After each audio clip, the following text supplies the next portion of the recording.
Hey, what's up guys, Adam here, giving you guys episode 2 of the budget video tips series. As you can tell from the title below, we're going to be taking a look at the camera.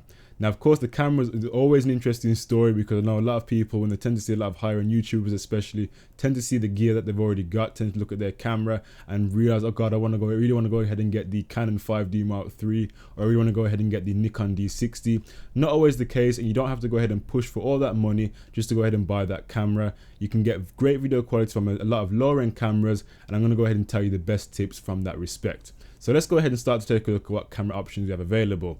Now, if you'd asked me about 5 years ago, would I have shot video on my smartphone? The answer probably would have been maybe. But if you asked me 8 years ago, of course, the answer would definitely have been no.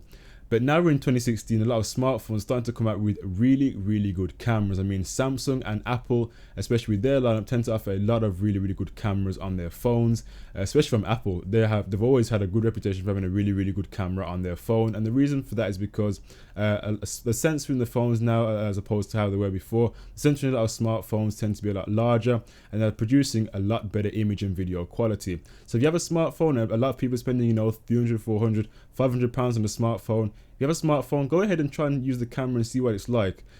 Trust me, a lot of these actual smartphones are coming out with some really good cameras, and it's always worth trying to have a go at using the smartphone camera before investing the money to go ahead and buy another camera. So be sure to go ahead and try out the smartphone camera within your phone. So if you're at that stage now where you want to go ahead and upgrade to getting your very first camera, then the bridge cameras and the point and shoot cameras are the way to go. They're really inexpensive, and they can cost you anywhere between about £70 to around £300 depending on what kind of bridge camera or pocket camera you want to go ahead and get.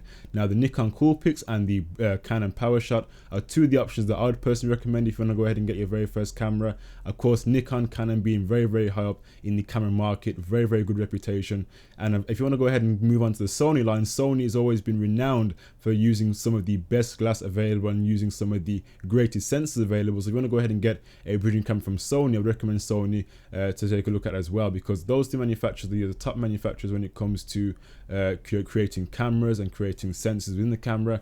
These are some very good bridging options to go ahead and have. Now, you're probably thinking, okay, why am I talking about bridging cameras and we're talking about video? Why aren't we talking about camcorders? And the reason is because camcorders at a similar price point to bridging cameras and pocket cameras tend to produce a lot of noise in the image, and the main reason for that is because a lot of camcorders tend to have a lot smaller sensors, so it means they don't produce as good as video quality, and they don't produce as well as image quality as well when it comes to producing video. So hands down, it's always better to go with the bridging cameras or the point and shoot pocket cameras. So you get that stage now where you've been using, say, a point and shoot camera or a bridging camera for quite some time, you want to go ahead and upgrade to your very first DSLR camera, then the best two bets you can go ahead and take a look at from Nikon and Canon being the two game changers in the DSLR market. Also, you can take a look at the Panasonic range and the Sony range again.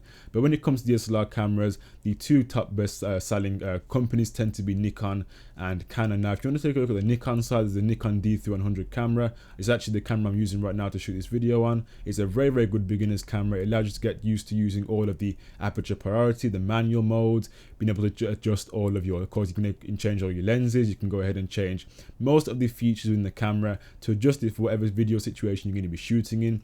Again, that's also present when you go up to the higher end models like the Nikon D3200, the Nikon D3300. If you want to go even further, you can go the Nikon D5000 range, take a look at what they have to offer. Or if you're on the Canon side, I'm not really a Canon user, but a lot of Canon tend to give out some really good entry-level DSLR cameras as well, like the Nikon T2, the T2i, and the T3i with a flip-out LCD screen are very good entry-level DSLR cameras. So if I were to summarize this video in any way, shape or form, my argument would be that if you have a camera, if you have a phone camera, be sure to keep using it, especially if you're spending all this money on the smartphone. It's going to have a really good camera in it, so be sure to go ahead and keep practicing with that. As I mentioned before, smartphone cameras are really starting to become a real big thing now.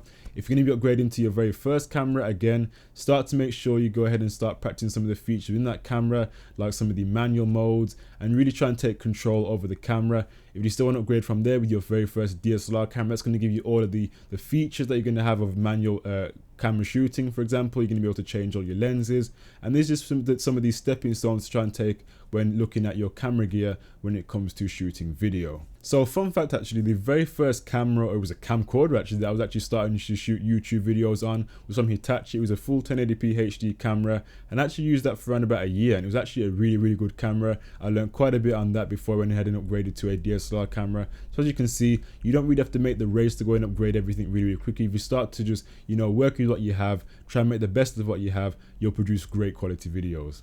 Also guys, before I head out, I'd like to say I'll be doing a Q&A. I tend to do this around about every 4 months. We've kind of hit that marker again. So if you want to have any questions to ask me, you can either leave them in the comment section down below, or you can go ahead and hit me up on Twitter at AskAdamLubin, and you can go ahead and place all your questions there. So you can leave them either in the comment section down below or on Twitter, and that link will be in the description down below. Anyway guys, it's pretty much been the end of episode 2. I hope you enjoyed it. I hope you found it useful, and be sure to go ahead and stay tuned for the next upcoming episodes. Anyway guys, it's been Adam here. Thank you for watching. Take care, and of course I'll see you guys in the next tech video. Bye for now.